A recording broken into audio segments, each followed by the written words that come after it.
Rick and taking control over Michonne, excuse me. That right there, I think that's all about dominance, and that's all about taking over everything as they've done, because those numbers swell. They look like they rival what the aspect of the Sanctuary has in just the glimpses that we've seen. It's pretty crazy to think that these people have survived under the radar with very little resources, and it makes for a very scary scenario going forward, including a leader who really just wants to take it all, not too much like Negan. Yet they can't negotiate. No, yeah, 10, 12, 10. Okay, 10. Okay, 10. But in the end, she'll use it against them. Right, exactly. What comes up, one of the coolest shots, I thought, was seeing Eugene leading the pack, like coming up on the back of that flatbed with his megaphone. Like it was a politician. Yeah, and he's the face of Negan right now. He's the first thing that Negan. All of his old family gets to see. And that's I don't know, I really like seeing that. And right. I do believe, I don't know what you guys think, but I do believe that Eugene has switched sides, and it's not for a... Survival? You don't think it's for survival? Well, I think it's for survival, but I don't think he's trying to play an angle. I think he is surviving right now because this is how he survives. Do you have that thing that Sasha said to build off of? She goes, "I still believe in you, Eugene." You know, she still said that. So we'll see if they'll play off further on that. But I guess we have yet to see that next season. I think he might switch sides if it's convenient, because right now they've planted that seed that Negan isn't trusting him anymore. So if it's more convenient for Eugene to switch sides again, I'm sure he'll do that. He's the Italians in World War II. That's what he is. That's a great comparison. You know what, guys? All the ideas that he's had, and I know you guys have talked about the metal-covered zombies attached to the wall. I mean, Negan is just allowing him to be that mad scientist that we see in a lot of the great films, a lot of these great horror-style films. But for me, I think it comes down to respect. Do I think he's a coward and he'll switch? Yes, but I think it's whoever will pay him that respect the most. And right now, it's Negan, and it's the aspect of the Sanctuary. Yeah, I was I was kind of flipping by AMC before this episode aired, and it was back to when Eugene first got into the Sanctuary. Like, even when he was interacting with Negan's wives, I just feel like he's so, in that moment, he's so expressionless. Like, he does the whole 1812 march thing, and he's just, but like, he has they're coming up to him, they're just like, oh, that was so much fun. They're hugging him and everything, and they're just like, yeah, they're hugging him and everything, and he's like, he has no expression, and I'm like, I don't get it. Can you not believe it, or just because are you actually that miserable, or you still don't know what to expect? I don't know. I mean, in that moment, I don't know. But he still kind of is like that right now. He still is expressionless. It feels like he is Negan. Yeah. Hey, guys, did you see any comparison? And I'm going to pull from the TV movie rather than from the text. But the aspect of Lloyd and the devil in The Stand, the way that Negan embraces him. The way that he embraces Eugene, because I sit back and it's all about respect, and especially the way that the character of Lloyd is portrayed. I mean, it's just looking for acceptance, and the devil is so charismatic, just like Negan is. I feel like it's the writers, again, a little bit lazy. They're pulling from master writer stuff to really kind of make an episode and kind of create a character and a storyline right before us. Do you want to give them that much credit? To be able to grab stuff like that without letting people know the arrogance of AMC, yeah. Okay, well there you go. Then there you have it. If it's believable to you, I mean, I mean, the way they are pulling things off, it is like, we just keep recurring the fact that this season is lazy, and though the finale was action packed, though there were lazy points to it. But you figured that would happen when there is an action packed episode. But when you got things when you got episodes for development, you just figured, why would they go with that route? But yeah, it's weird. Full transparency, I have not seen The Stand. Man, I know. Now I will go to it, but I have nothing to. I can't give you my input on that, unfortunately. Well, we'll move on past that. Next time we speak, I'll have watched The Stand. Here it is. I'll pull up the IMDb page. Yeah. So I don't know. What I hope is that they don't give Eugene a hero's death at some point without giving him a lot more, without building on his character at least. Like in this episode, I was ready for him to die. I was thinking, Rick, shoot him. Show that you don't care. Show that you aren't playing games anymore. And he kind of did that. He did want to blow him up. He had all the charges that were set, which didn't go off. I can't believe that didn't go off. The garbage people have betrayed them. Well, guys, real quick, again, they don't show any of that happening. And is that, for you guys, let me ask you, is that respect to the viewer where they have to fill in the pieces, or is that lazy where they have so much chugged into 80 some odd minutes that they kind of blow it off and just expect people to fall by the wayside and just understand that it's part of the storytelling? What is it for you guys?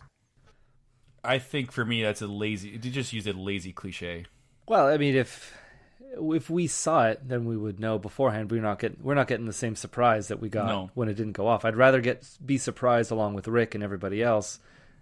Without any hint, though? Without any hints? Well, there's so much going on. There's so many people. There's so much disorganization that I would not find it difficult for someone to get in there and just defuse the charges or do something. Guys, is Rosalita a double agent? Oh, I hope so. I'm kidding. Because she's one of the last ones to do it, and one of the lines that I believe you guys talked about last week is the aspect of her in that conversation with Sasha, how she sits there and learns all the talents and basically moves on. So it's a little food for thought. Yep. Maybe. Yeah, I had not thought of that. So now we get Negan's little speech to Rick, the first one. Basically, he's very disappointed in them. He wants all the guns, all the lemonade, which I don't know if he means just the lemonade or all the food as well. I think I don't know if that's he's thinking good times. Good times in Alexandria. Well, he wants every grain of lemonade. Does that mean that he wants all the food down to every last grain of lemonade? He wants some country time, man. Exactly. And the pool table. It left a really good impression. Well, that's it. He's got to have his Daryl back. But boy. Lastly, he wants that pool table with all the cues and all the chalk. Doesn't mention the balls, though, so I think that's the... There you go. I mean, yeah, it was like... Great improv when he does that. I love that. Yeah. And it's like, how do you get so attached to Daryl? I mean, like, he's a huge Daryl Dixon fan. Like, if Daryl dies, he writes, too. I'm like... it was a nice moment between the two of them. Oh, that was great. I don't know if Daryl thought the same, but... Yeah, Daryl wants none of it. It's like, oh, stop looking at me like that. This is the most awkward... it's like the fan that bit him or something. Yeah. So all of this for Sasha.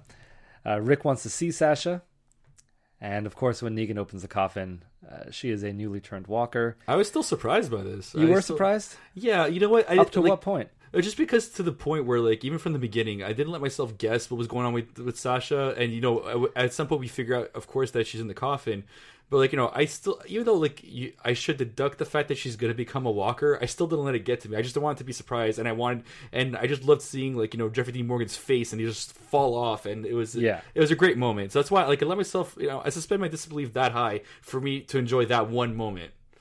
I agree with you, David. I didn't have any I had no notion that it was going to be like that, and I think it would have spoiled it for me if I had been more clued in. Right there, the laziness turns around. It's nice to see it once in a while. Exactly, yeah. Okay. So Matthew, how about them apples, Matthew? Well, it's not like I didn't seek out a spoiler for the show or anything. It's just from the very beginning. She dies on screen, and she's in this coffin. So I'm like, yeah, when she wakes up, she's going to be a walker. Are you too good for this show? You figured out everything. You're Murdoch Mysteries. And that way her death means something. Like she found a way. Of you guys. We're not even in Toronto. I don't know why I picked up like a detective show from CTV, which is obviously Canadian Toronto television, and that's what I go. I don't want to give him Sherlock Holmes. That's too much. He's been tainted lately. Oh man, we're getting into the weeds here. Yes, we are. Let's bring it back. This is pretty much the last 20 minutes. This is the whole battle. Pretty much once Sasha comes out, she creates a lot of chaos, which gives... Actually, it's all caused by Carl. Well, no, it's caused by Sasha, and then Carl takes the first shot. He's like, he's Carl, the only one thinking. I loved him, but yet puzzled. I'm just like, okay, Carl's badass, and like, I love that moment that he just goes behind, shoots two scavengers behind him, saves the guy next to him because he actually lives throughout the whole ordeal, the Alexandrian. But I'm just saying to myself, at what point does Carl think like, oh, Sasha zombie, boom, boom, and I'm like, well, he whoa. saw his opening, and he knows that Rick's not going to take the opening. Of course, my dad never takes the open shot. Daddy, I'll do it for you. It's okay. Yeah. I got your back. I aged so quickly. No, it's good. It set in motion like the whole battle, and it really gave them... Yeah, that was tense. Gave them a fighting chance. So it's... To me, I don't know how you guys felt about this fight scene, but I found it was one of the most poorly choreographed fights I've seen. A lot of angles. I didn't know where anything was, and I guess maybe that's part of it, to disorient us so we don't know where things are coming from. Maybe. So that when the hilltop and the kingdom come in, it's maybe somewhat believable. But now you're giving them credit.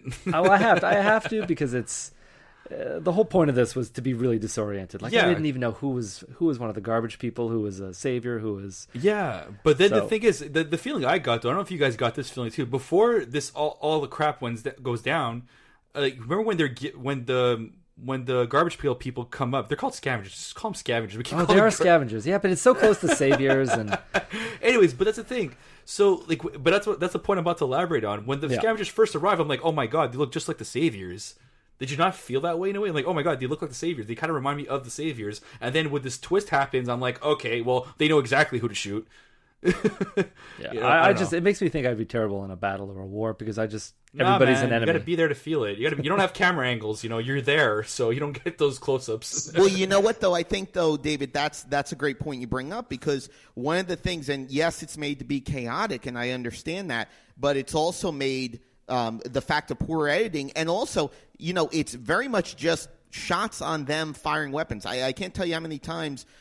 You see certain characters just firing in the air. Maybe they have themselves set up in a way where it looks like they're aiming towards something. But if they had flipped the camera and started doing it a little bit, even if it's just a little POV, it would have made all the difference in the world, and it probably would have set that scene up better because after everything breaks down, all of a sudden you just see Carl in the field and Rick being escorted over after he's been shot in the side and he falls off or he's kicked off the aspect of that scaffold, which, by the way, are you going to tell me when the scavengers get down there, they're waiting, Rick's going to wait for them to get down there? I mean, that's one of the inconsistencies of it, man.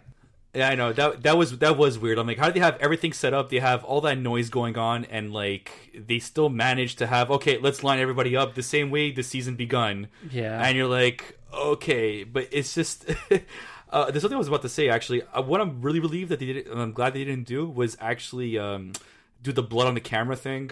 Because I've been annoyed of it throughout the entire season, and like if this would have been the best context to bring it back. But like, yeah, they didn't do it this time, and I'm kind of glad. It was just dust. Yeah, I agree, and I found that they definitely relied too heavily on the chaos of it all to move all the pieces in place, right, without really thinking about how they would get there. They just figured chaos, we can do whatever we want, and let's just go for it. So there's a couple of things going on here. There's the main two things though would be Michonne and that other what are they called, David?